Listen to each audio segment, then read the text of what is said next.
Our guest today is the executive director for Southern Pines Animal Shelter in Hattiesburg, Mississippi. She's been with the organization since 2013, and under her leadership, they have opened a spay-neuter clinic in 2009, and in 2016, they started something called EMBARK, which is a transport program taking animals from the south to the north to find new families. And that transport program is able to save 5,000 pets a year. So please welcome Executive Director Ginny Sims. Hi, how are you? Hi, I'm doing well. Thanks for having me. It is so good to see your face, Ginny. We've been thinking about you a lot in Mississippi. I know you're dealing with a lot of pet overpopulation problems. You already do a lot of community outreach. How's it going? Like, tell me what your days are like now. Yeah, ever changing. So I think overall, things are going better than our worst case scenarios prepared us for, which is lucky. We've had just a lot of community support and outreach. Our fosters, new and old, came out quickly. Our shelter population in-house was basically nothing. All of our animals for the first time ever were in foster homes. And so there were a lot of bright spots there. We've seen fosters just really learn how to be adoption ambassadors so quickly and so efficiently. And they're turning out some of the cutest pictures and videos I've ever seen. And so we're very excited about our community's support. Ginny, tell me, how many staff do you have at the Southern Pines Animal Shelter, and what are they doing now?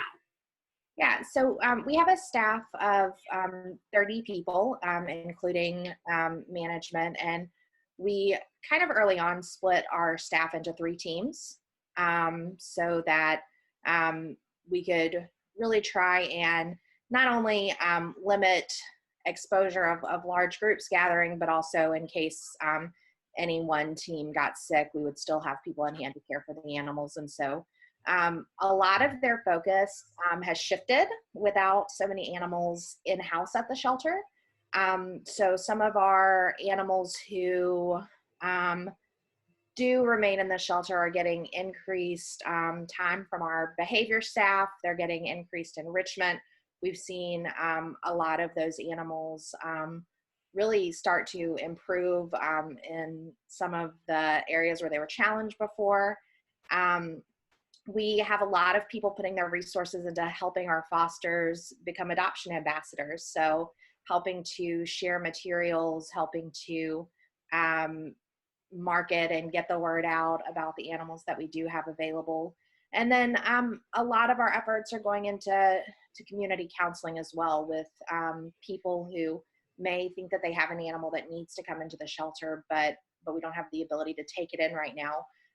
We're able to explore and invest time and resources into what are the other options, what are the things that we can give you to help you, how can you maybe locate the owner of this pet or try to find this pet a new home without the shelter. And so we've seen ourselves be able to shift from what feels like the hectic day-to-day, keep your head above water with a full shelter into what are those projects and ideas that always seem to fall lower and lower on the list as things get crazy, and how can we bring those up and really put them into practice? And so that's been exciting for us. Do you foresee making permanent changes in the way that you guys are operating from what you've learned during the COVID-19 response? Yeah, I think that there are some things that we've started to do that I don't think we would ever want to go back. You know, the plans that we've put in place to move animals into foster so much more quickly. We want that to continue. We recognize the benefits there. It's funny, we had a team call the other day and we were going through animals that might be sick or having some kind of medical issue. And one of the staff said, it's crazy how everybody stays well when the shelter's empty. And we all laughed because obviously we know that, but it's putting those pieces together and saying, let's put our resources into getting the animals out into foster, out into adoptive homes. And if we can do that and keep that momentum going, then maybe we don't have to go back to some of those really tough days where you feel like you're drowning. One of the issues that you've often faced in Mississippi is getting support from local officials for animal welfare issues. So now you're getting wonderful community support. You're out there. This whole operation has been very public for just about all animal shelters. Are you feeling good support from your community officials? Do you think that has changed at all? Yeah, and even before we kind of got really into the impacts of COVID-19, we've been really lucky to have a good relationship with our local community officials and have seen a lot of growth. A lot of times, Mississippi and southern states can feel like they're really running behind in some of those areas, but we were excited to see more progressive ordinances put into place in our city. We've really opened up communications with our animal care and control departments, working together to make sure that we're hitting those best practices and providing training opportunities. And so I think that going through this totally new crisis together just further allows us to kind of build in that relationship, because it's caused us to all have to communicate about things that none of us have the perfect answer to or have dealt with before. And so I think it's really been an opportunity to kind of create some building blocks there too.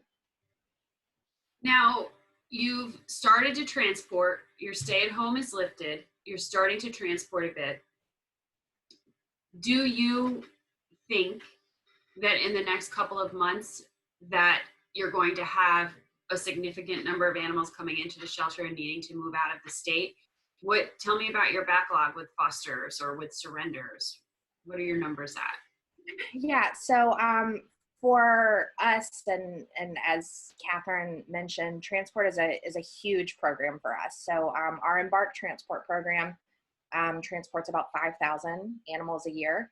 And those animals don't just come from Southern Pines. We take in animals from between 7 and 12 other shelters and rescues in Mississippi and Louisiana to help move those pets out so that those shelters can help their local communities and continue providing services. And so I think that what we anticipate as we move forward is probably a greater need than we've seen in the last year or so. I mentioned, that as spay and neuter is slowly getting restarted in the South, we were already way behind. And so I anticipate that we'll see more litters this year. When we stopped intakes for emergency only, we continued counseling and putting people on a waiting list for appointments. And so as we start back up intakes, we have more than 150 people waiting to bring animals in, and it comes up to more than 250 pets who people would like to bring into the shelter. And so I think that for us, what will be really important moving forward is that we just continue communicating with people. We don't want these pets to have to spend a long time in the shelter. Here's our plan to move them to new homes. We need you to help us do it in a way that is best for everyone. And so far people have been really understanding. How are you feeling about your food supply for pets in your area? I know that has been a challenge throughout the country, but there are, certain areas where you already had a robust food pantry and now it's doubled, tripled in size. Yeah. So we were incredibly grateful when Greater Good reached out and was able to provide more than 40 pallets of food to help support our local food pantries. And so we have a relationship with our local human food pantry. They also help facilitate the pet food pantry. And so when that food arrived, we knew that it would be important for the community members, but what we heard was just an outcry of, thank you so much. I always plan to go pick up my human food when I know that there's pet food too. And so people really plan around when that pet food is available. And we've seen an increase, of course, in the people needing to take advantage. The food pantry serves about 8 counties. And so the pet food's been instrumental, I think, in keeping a lot of pets where they belong with their people. That is so good to hear. Catherine, do you have some questions? So we heard that you have a kitty and that your kitty has a funny name. Are we going to meet your cat? Yes, of course. Rare would love to have a camera debut. I do have to go and get her though. I can't wait to meet this cat. I know. And that name. God, you know, I mean, it's so good to hear about all the good things happening in Mississippi. I mean, seriously. Yes. Now say the cat's name again. This is Rare. It's pronounced in her native language, so. Oh, okay. Where did she come from? So she was an intake to our shelter. Oh gosh, probably in my first year at the shelter, she came in. She was about 6 months old when she came into the shelter, and she had been born without one of her feet. And so the people who brought her in had taken care of her and were really worried about her. And it was the winter months, and so every morning when I would come in, I would put her in my jacket and zip it up, and she would just walk around with me. And I said, oh, I guess you're going to come with me. So, and she's been with me for about 5 years now. Oh, she's gorgeous. She really is. She has the cutest nose. And when you take her to the veterinarian, how do they pronounce her name? You know, it's slightly different every time someone pronounces it, and they always ask me if I know how to spell it. And I do. And she even has it on her little ID tag here. So it's Rare. Well, she is adorable. Thank you for sharing her with us. And thank you for taking this time, Ginny. It's been really great hearing all the wonderful work being done there in Mississippi. And we know that there'll be a lot of families waiting to adopt. And we'll hopefully hear more about what you're doing with EMBARK and all the great work you're doing with your team there. So congratulations on your success. And we look forward to continuing conversations with you. Thank you guys so much, and thanks for making all of these stories kind of come together and be heard by everybody. That's one of our I think greatest outcomes of this, is that even though we're social distance, it feels like we're all a little bit more connected than ever. So we definitely have appreciated all of those efforts.